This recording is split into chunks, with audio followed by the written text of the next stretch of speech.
आज थे कौरव हजारों थे, मगर उनके सामने 5 पांडवों ने मेहनत करके मजबूती के साथ युद्ध लड़ा और जीत हुई। आज इस कुरुक्षेत्र की रण पर करोड़पति 3 हैं और एक कमेरे का बेटा आपके बीच में। आज चुनना अपने है कि आप पैसों से मोल भाव होगा या समाज में रहने वाले व्यक्ति से मोल भाव। किसकी मदद आप करोगे? कौन आपकी लड़ाई लड़ पाएगा?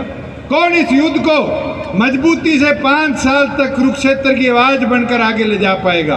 ये तय आपने करना है। और मेरी माता,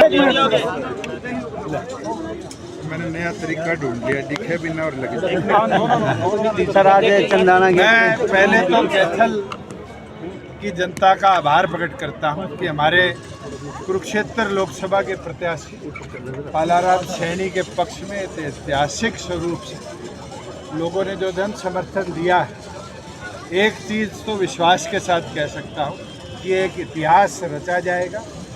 करोड़पतियों के आगे एक सड़क से उठा व्यक्ति जिसने समाज सेवा में अपना जीवन दिया है, लाखों वोटों की लीड लेकर जीतने का काम करेगा। आगामी 25 तारीख को मैं तो आपके माध्यम से कुरुक्षेत्र लोकसभा के प्रत्येक वोटर से अपील करता हूं कि अपना एक एक कीमती वोट चाबी का बटन दबाकर पालाराम सैनी जी को 4 नंबर बटन भारी बहुमत से देने का काम करें, जिताने का काम करें और ऐसे साथी को चुने जो असलियत में पार्लियामेंट में जाकर ये राष्ट्रीय पार्टियों की आवाज़ बनकर दबे न, बल्कि हरियाणा की कुरुक्षेत्र की आवाज़ बनकर वहाँ प्रचार भी करे, लोगों की समस्या भी उठाए और लड़ाई भी आप लोगों की सामाजिक तौर पर लड़े। और मुझे खुशी है कि डॉक्टर अजय सिंह चौटाला जी ने पूरे प्रदेश में BC A वर्ग में इकलौती टिकट ये दी और जिस भावनाओं का हमने साथ दिया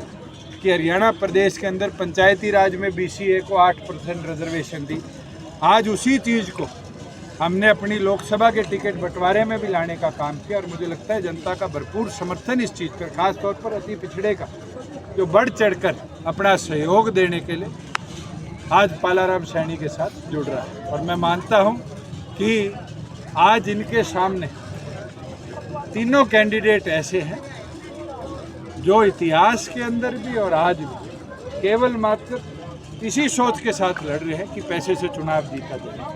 मगर आज जनता कमेरे की ताकत को बढ़ाएगी और पालाराम सैनी को जिताएगी। सर, भाजपा के लोगों में आज भगदड़ मच चुकी है, हर रोज लोग पार्टी छोड़कर जा रहे हैं। जो 400 पार का नारा प्रधानमंत्री ने दिया था, 15 दिन हो गए, मैंने तो वो टीवी पर सुना नहीं। और इन 15 दिनों में एक चीज़ साफ है कि 500 शायद 200 पे पहुँच गए।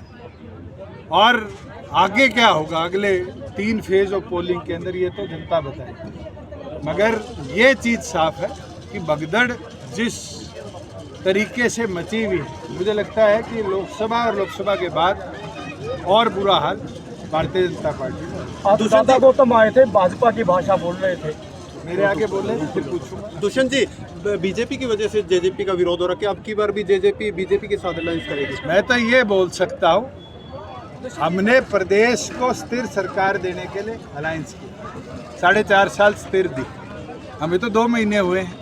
तो क्या आपकी बार आज 2 महीने में 3 विधायक पहले ही लिखित में गवर्नर को भेज चुके हैं और आज अल्पमत की सरकार है।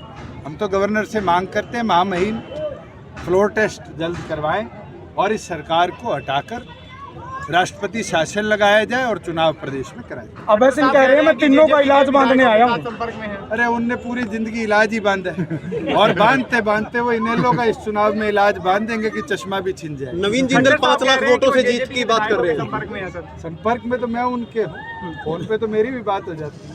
वो तो फ्लोर टेस्ट की बात होगी, संपर्क में उनके साथ कितने खड़े मिलेंगे और कौन पार्टी का विप। भाजपा ने चेहरा बदला है सर, पार्टी का भी घोषणा पत्र जारी नहीं हुआ है। लोकसभा के अंदर हमारा सिर्फ एक ही घोषणा है कि हरियाणा प्रदेश की आवाज को पार्लियामेंट में। भाजपा ने चेहरा बदला है, नायब सैनी को CM बनाया है, कितना फर्क पड़ेगा वोट बैंक पे हरियाणा का? जो एक इंग्लिश में कहावत है ना, old wine in a new bottle.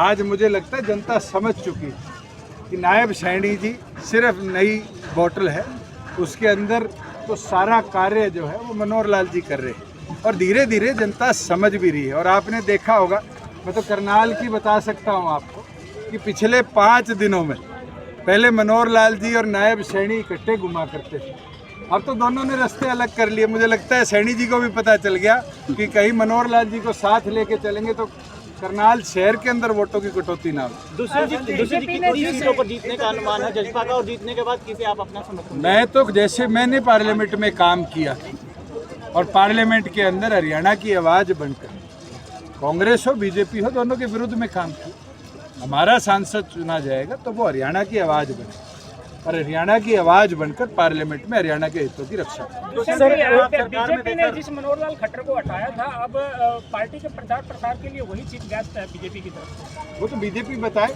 मेरे को तो आते आते ये पता चला है कि